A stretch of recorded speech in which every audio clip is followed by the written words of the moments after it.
नमस्कार। कक्षा 12वीं की पाठ्यपुस्तक आरोह भाग 2 के काव्य खंड के पाठ 8 तुलसीदास जी द्वारा लिखित कवितावली और लक्ष्मण मूर्छा और राम का विलाप। लक्ष्मण मूर्छा और राम का विलाप, इसके पहले का दोहा और कुछ चौपाइयां पढ़ने के बाद क्रमशः उसे आगे इसका भावार्थ देखिए। लक्ष्मण मूर्छित पड़े हैं और राम एक साधारण मनुष्य की तरह विलाप कर रहे हैं और कह रहे हैं कि हे लक्ष्मण, तुम मुझे कभी भी व्याकुल नहीं देख सकते थे और आज जब मैं इस तरह से विलाप कर रहा हूं तो तुम उठ करके मेरी समस्या का समाधान क्यों नहीं कर रहे हो। सो अनुराग कहाँ अब भाई। अनुराग यानी वह प्रेम जिसके कारण तुमने अपने माता पिता सबको मेरे कारण छोड़ दिया था, तो वह प्रेम अब कहाँ है। उठऊ न सुनी मम बच बिकलाई। हे भाई, तुम मेरे वचनों को व्याकुलता से भरे हुए वचन को सुन करके तुम क्यों नहीं उठ रहे हो, यानी मूर्छित इस प्रकार से क्यों पड़े हुए हो। जो जनत्यो बन बंधु बिछोहु। हे भाई, बंधु अर्थात भाई, यदि मैं ये जानता कि वन में आकर के मेरा अपने भाई से विछोह हो जाएगा, मेरा भाई मुझसे बिछुड़ जाएगा, तो मैं निश्चित रूप से पितु वचन यानी पिता के वचन को भी मनत्यो नहीं ओहु नहीं मानता, क्योंकि बंधु विछोह मेरे लिए असहनीय हो रहा है। और अब वो बता रहे हैं कि किस तरह से सुत अर्थात पुत्र, वित्त यानी धन, नारी स्त्री, भवन परिवार, ये सब इस संसार में बार बार हो सकते हैं। यानी एक बार इनसे बिछड़ने पर, इनसे दूर होने पर फिर से इन्हें पाया जा सकता है, लेकिन अस विचार जिए जागहु ताता। ताता शब्द यहाँ भाई के लिए संबोधित करते हुए रामचंद्र जी कह रहे हैं कि हे भाई, तुम यही विचार करके जिए अर्थात मन में यही विचार करके जग जाओ, उठ जाओ कि इस संसार में मिलई न जगत सहोदर भ्राता। सहोदर अर्थात एक ही माँ की कोख से जन्म लेने वाले भाई, यानी इस संसार में सुत बित नारी, बित अर्थात धन, सुत पुत्र, नारी स्त्री, भवन और परिवार के अन्य सदस्य इस संसार में बार बार मिल सकते हैं, लेकिन सहोदर भ्राता इस संसार में फिर नहीं मिल सकते।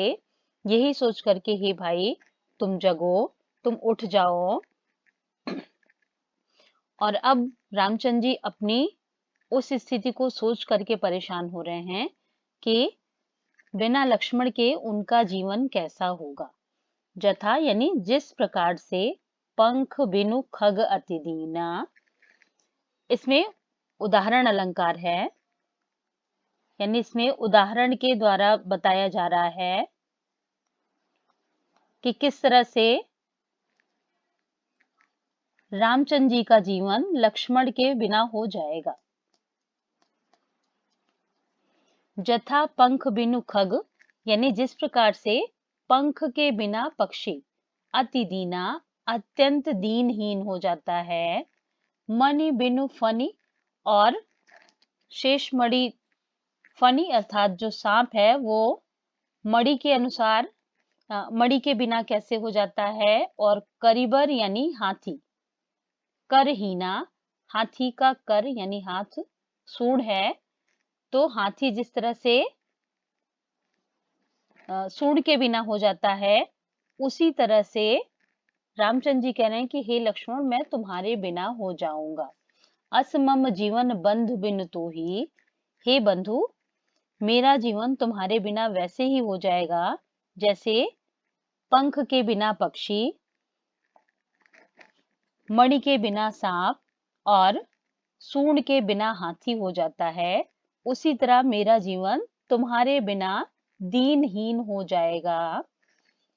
और यदि दुर्भाग्य से, रामचंद्र जी कह रहे हैं कि यदि तुम्हारे न रहने पर भाग्य दैव अर्थात भाग्य मुझे जीवित रखता है तो मैं जइहे अवध कवन मुँह लाई, मैं अयोध्या किस मुँह से जाऊंगा। यानी अयोध्या से आते समय राम अयोध्या वासियों को और सबको एक तरह से लक्ष्मण की सुरक्षा का वचन देकर आए थे, तो वही सोच रहे हैं कि अयोध्या के वासियों को मैं वहां जाकर के कौन सा मुंह दिखाऊंगा। नारी हेतु प्रिय भाई गवाई, क्या मैं उन्हें जाकर के यह बताऊंगा कि अपनी स्त्री के लिए, नारी अर्थात स्त्री के लिए, अपने प्रिय भाई को गंवाकर मैं वापस आ गया हूँ। बरु अपजस सहतेव जग माही, नारी हानि विशेष क्षति नाही। मैं इससे बड़ा अपयश सह सकता था, अर्थात नारी को गंवाने का जो अपयश था उसे मैं सह सकता था, क्योंकि नारी हानि विशेष क्षति नाही, स्त्री की हानि होने से मेरा बहुत बड़ा नुकसान नहीं था। ऐसा अब अपलोक सोत सुत तोरा, सुत यहाँ भाई के लिए इस शब्द का प्रयोग किया जा रहा है कि अब मैं, हे भाई, तुम्हारे शोक में जो मेरा ये मन है, निष्ठुर और कठोर मन है, किस तरह से इसे सहेगा इस अपयश को कि मैं अपने भाई को गंवा कर आ गया। निज जननी के एक कुमारा, तुम अपनी जननी अर्थात माता के इकलौते पुत्र हो। तात तासु तुम प्राण आधारा, और तुम उनके प्राण आधार हो, यानी उनके जीवन का आधार हो। और उन्होंने बड़े विश्वास के साथ सौंपिस मोहि तुमहि गही पानी। पानी ये तद्भव शब्द है, इसका तत्सम होगा पाणी अर्थात हाथ। सौंपिस मोहि तुमहि गही पानी, कि तुम्हारी माता ने, जो जिनके तुम प्राण आधार थे, उन्होंने तुम्हारा हाथ पकड़ के मुझे सौंपा था।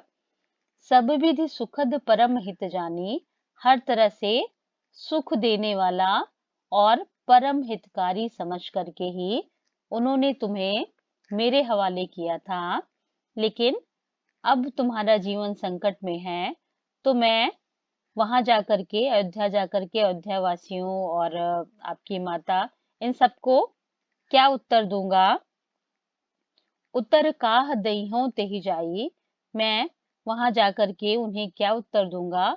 उठ किन मोहि सिखावो भाई, हे भाई, तुम उठ करके मुझे क्यों नहीं सिखा रहे हो। यानी किस तरह से तुम्हारी अनुपस्थिति में मैं किस तरह से इन सबको क्या उत्तर दूंगा, ये उठ करके तुम मुझे सिखा दो। बहुविधि सोचत सोच विमोचन, श्रवत सलिल राजीव दल लोचन। इस तरह से सोच विमोचन यानी लोगों को की सोच को, जो सोच शोक युक्त है, उनके शोक को दूर करने वाले ऐसे रामचंद्र जी बहुविधि, बहुत प्रकार से सोचते रहे। और श्रवत सलिल राजीव दल लोचन, उनके कमल दल के समान नेत्रों से, लोचन अर्थात नेत्र, राजीव दल कमल के समान नेत्रों से, श्रवत सलिल, सलिल अर्थात सलिल ये जल का पर्यायवाची शब्द है, यहाँ अश्रु अर्थ में प्रयोग किया जा रहा है। यानी ऐसा सोचते सोचते उनकी आंखों से अश्रु की धारा बह निकली। उमा एक अखंड रघुराई, नरगति भगति कृपाल दिखाई। यानी नरगति एक साधारण मनुष्य की क्या गति है, ये कृपाल यानी कृपा करके रामचंद्र जी अपने भक्तों को दिखा रहे हैं। एक अखंड रघुराई यानी रामचंद्र जी जो अखंड और सर्वज्ञानी हैं, वो अपने भक्तों पर कृपा करके नर गति यानी साधारण मनुष्य की क्या गति है, उस रूप में स्वयं को दिखा रहे हैं।